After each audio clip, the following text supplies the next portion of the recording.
Hello everyone, I'm Lao Yuman. Welcome to our show. Hi everyone online. This video is an introduction, and actually I need to explain why we're talking about investing in assets other than the US dollar.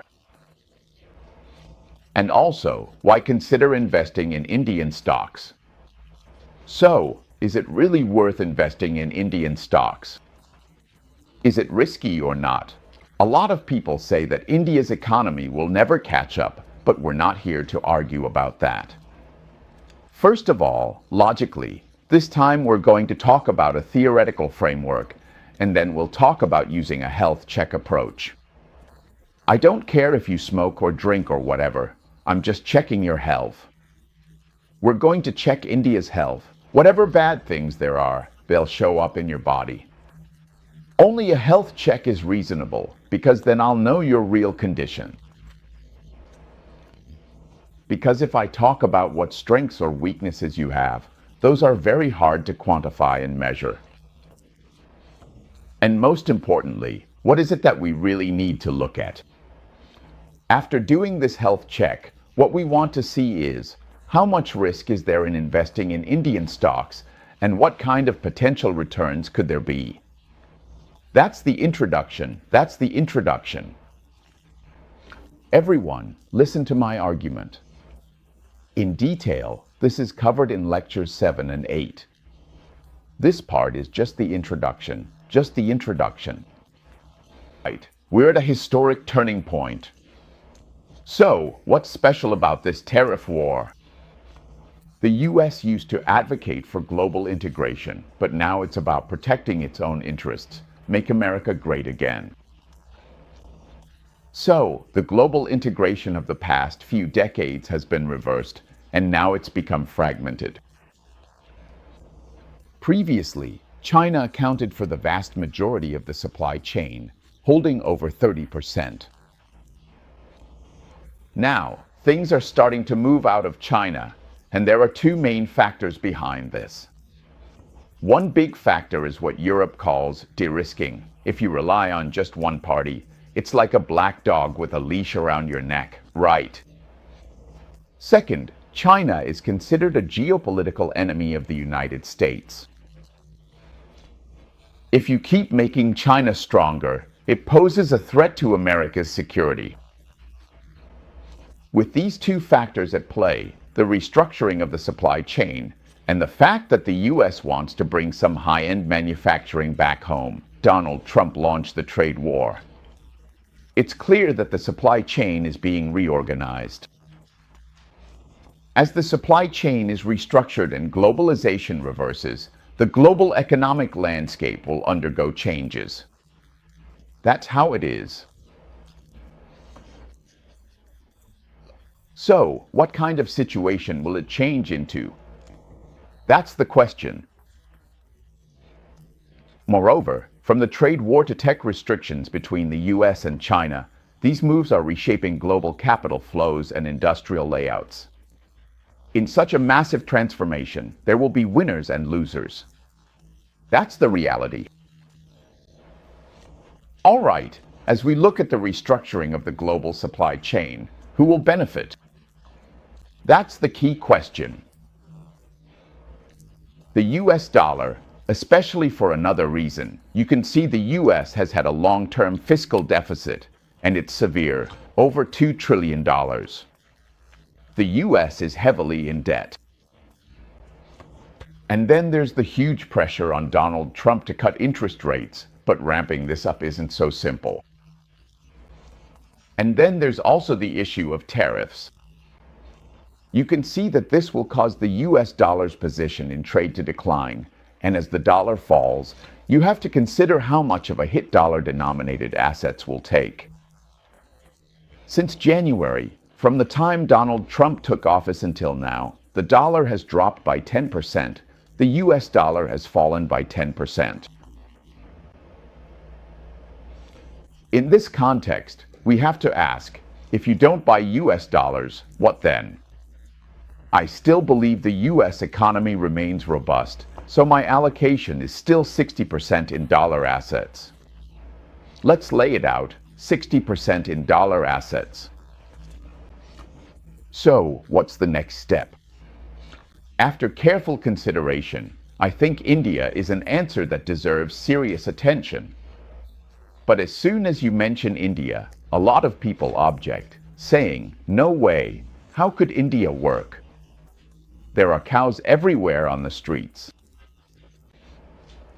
India does have a lot of weaknesses.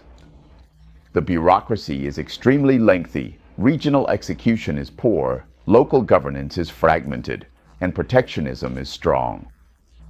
There's no unified national language. At most, Hindi is spoken by 400 million people, so most people can't even communicate with each other. And then, there's also this strong protectionism with tax and administrative barriers. Foreign investment has always been met with considerable hostility. If you try to do business there, they feel like you're just trying to take advantage of them. And then there's the caste system, right? And the pollution and garbage. When people talk about these things, there's some truth to all of it. Let's look at the comments from some of India's top economists. They believe that the biggest problem India faces is the lack of administrative efficiency at the local government level. All right. But we also can't deny that India is the most populous country in the world, with 1.4 billion people. And unlike China, while it also has a demographic dividend, its young population is much younger. This is important. In the next 20 or 30 years, it will go through what China did in the past few decades. Fewer children being born, but a lot of young people entering the workforce. Do you get what I mean? This is what's called a demographic dividend. Because a huge number of young people are entering the job market, their domestic demand is increasing rapidly. There's a highly active entrepreneurial and tech ecosystem, and the country's strategy is starting to change, really starting to shift. All right, so we know there are a lot of shortcomings, a lot of flaws. But let's not focus on those right now. Let's just look at the results. What are the actual outcomes? All these kinds of shortcomings, all these little flaws, they're actually reflected in its economic growth and stock performance over the past decade. It's like, whether you attend class every day or not, I just look at your report card. You get what I mean. That report card already reflects all these things. So, what does the report card actually look like? Is it worth investing in? Whether this player has poor fitness or poor skills, you can just look at his performance over 10 matches and you'll know. If in 10 matches he can't score at all, that says it all.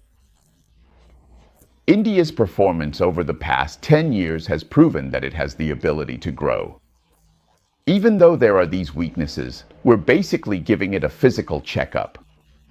10 years, it's not just by chance, not just 1 or 2 years. We're looking at a full 10 years here. The coexistence of these structural contradictions and growth potential is actually comparable to China 20 years ago.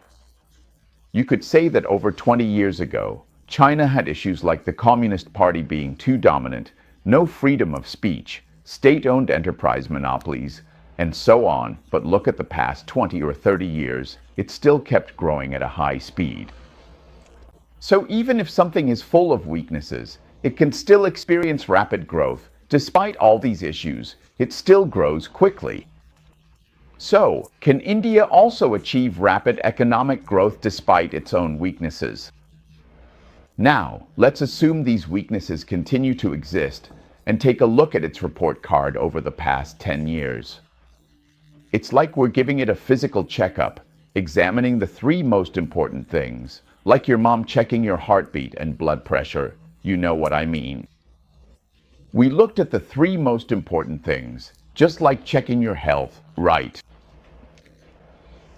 All right, in fact, these shortcomings do exist, and in a market economy, these weaknesses are reflected in the economic data from the past 10 years, aren't they? For example, the pressure from China's state-owned enterprises, the aging population in certain regions, these have all been reflected in the economic growth over the past few years or decades, with the growth rate dropping from double digits to now just 4 to 5%.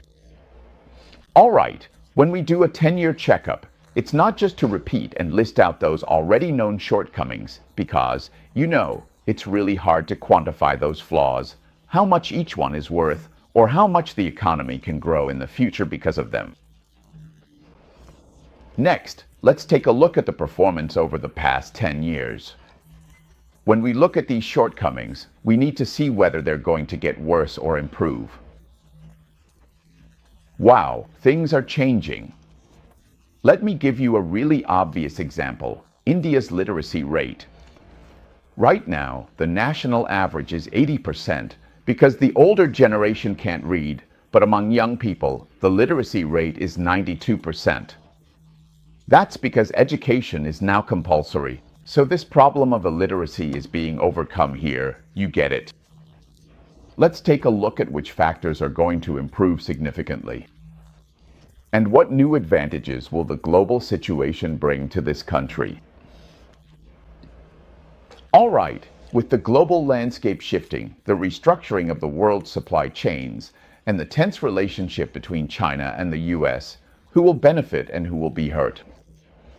The US dollar index has already dropped by 10%, tariffs are high, and the trade war is heating up. This will push companies to move to places with lower costs and lower tariffs, and this country has the potential to replace China's decisive position in the supply chain. As long as they want to take down, if you look at it, 30 years ago China had the world's largest working age population, 1 billion people, and film production wages were beaten down by China by 20 to 40 times. The English proficiency rate is high, and technical personnel are emerging because they are very good at learning math and science. In the past 5 years, foreign direct investment has surged dramatically. This year, things aren't selling well, and Belgium alone has over 100 billion, even surpassing China's direct investment. But this, well, let me put it this way, the potential is there. I've checked the data, and whatever I do, it's all about the numbers. For 10 years, the average annual GDP growth has been 6 to 7 times, very stable.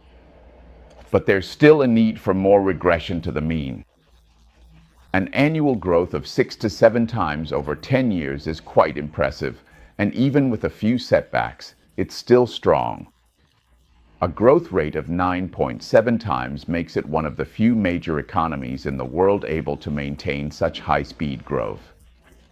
Among the world's top 10 economies, a 6 to 7 times growth rate is still the highest. It's the highest. It's the world's 5th largest economy. China still has 5 times growth potential, while the United States has 2 times. The world's largest economy is the United States, second is China, third is Germany, and Germany has 2 times growth potential. Japan has 1 times growth potential. What about India? So, that's why it's said there's still 6 or 7 times growth potential, and in the past, we've also dealt with that kind of challenge. This is the first and second point. The stocks you buy yield steady returns. If you look at the index, in 10 years, from 8,200 points, it could reach 23,600 points. That's almost consistent annual growth, with an annualized return rate of 13.8%. On average, it's 13.8%. This 13.8% return is higher than that of the United States, where the average is just over 9%. Looking at the stock market over the past 10 years, you don't have to be in a rush. Sometimes you get it, sometimes you don't, but on average, it's more than 11 or 12 times growth, even more than a dozen times. Back then, there was also a period of recovery, but the exchange rate depreciated. So the actual return is 9 or 10 times, about 9 or 10 times, which is roughly the same as the return of Standard & Poor's. For investors, this is already very good. Here's the issue. Let's say you have a place like Lopner, and the value keeps dropping. $1 used to be worth 61, now it's 87. Every year, it depreciates by about 3.5 to 4 times. So, this return is still just the return of each stock. If you buy in Lopner, you might also get involved in some old black market stuff, but you won't really do anything else. So, after removing that factor, the returns from each stock market have brought in quite a few investors. But this is a kind of problem. It's like a property with a fever. Lopner hasn't become famous yet, hasn't killed the cancer. Here, you need to know that this depreciation of Lopner could threaten its economic health in the future. I'll answer that for you right now. Traditional weaknesses like outdated systems, protectionism, and bureaucratic structures have already shown themselves, but they haven't been able to stop its growth. However, they have slowed down its rise. That's about 6 to 7 times depreciation. Now, its per capita GDP is already higher. Right now, we're at $2,500, exactly where China was in 2007. But back in 2007, China still had 10 more years of rapid growth ahead. Why is it 6 or 7 times depreciation instead of 11 or 12 times? It's exactly because these things are holding it back, you see. And these weaknesses are also reflected in the depreciation of the rupee. We need to identify where the problems are and focus on areas for improvement. For example, the literacy rate is 80%, and for people aged 15 to 24, it's 92%. The second very advantageous point is that, more than 10 years ago, we had a huge overseas diaspora, over 32 million people. 32 million. What does that mean? Do you know that's even more than the population of Hong Kong and Taiwan? These people, living abroad, are constantly sending money back to India. And as long as India has opportunities to develop, they'll be the first to come back and start businesses. So basically, it's like an Indian street. There's nothing you can do about it. If India can really take off, these people will bring their skills and knowledge back to India, just like how Taiwan and Hong Kong once helped drive China's economic development. Many Indians hold high positions in foreign companies. These people have the knowledge and skills to lead India forward. The return of technology and capital is obvious. Foreign companies are setting up factories, infrastructure investment is growing, and FDI hits new highs every year. We'll talk more about this later. A potential new driving force. What if the US and India sign a trade or tariff agreement? That would bring about a dramatic transformation. Because, you know, they also practice protectionism. Here's another example. If you want to import those foreign cars, there's a 170% tariff. So, they're still negotiating with the US. They want to allow these cars in and lower the tariffs, and also further relax restrictions on foreign companies entering the market. This kind of move, relaxing the rules for foreign businesses to operate in India, is what we call liberalization. So, if India and the US reach a trade agreement and India liberalizes, then foreign companies will come in, which will drive the modernization of its business sector. The government is actively simplifying the tax system and increasing transparency. This could be an opportunity. Could this lead to India's economic growth rising from 6 or 7% to 10%? That's the idea. All right, now I'll answer these questions. These answers will involve a detailed analysis of whether India is worth investing in. So, what about it? And then, how do you buy Indian stocks? Which sector should you invest in when it comes to Indian stocks? If India liberalizes, which industries will benefit?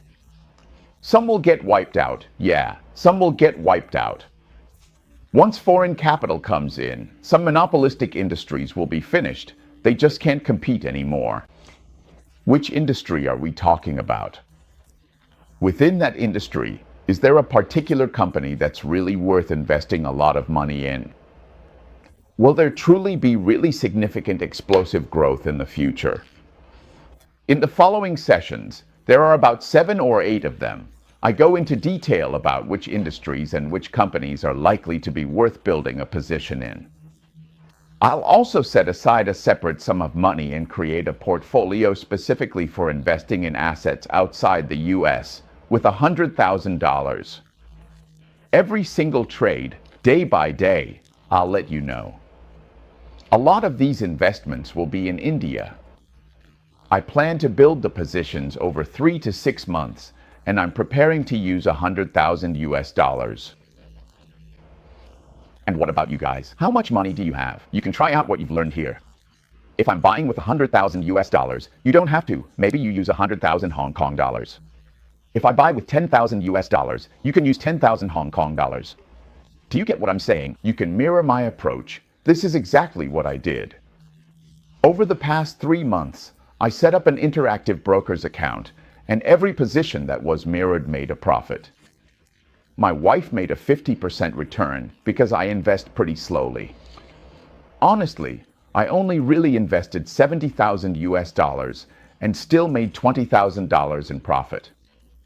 This is how everyone can see exactly how I buy and sell. This is it. All right, now if you click here, you can join Patreon for $50. What about the future? This week, I'll be answering these questions one by one, and on Monday I'll give a brief talk about why. Starting Monday, there will be a series of lectures that are only available on Patreon. These will cover in-depth research on India's prospects, which industries are set to benefit, and the actual progress of India-US trade relations. So, which industry should we choose, and which company? And what about my buying strategy? It will be spread out over 3 months to half a year, so you need to calculate how much money you'll have in the next 6 months. Then, you can invest that amount, and the investment period will be 3 to 6 months. What about the target? The hope is that within 5 years, after investing all the money within half a year, this sum of money, the returns on Indian stocks won't be as spectacular as those of American AI companies. My estimate, my goal, is to triple this sum in 5 years. All right,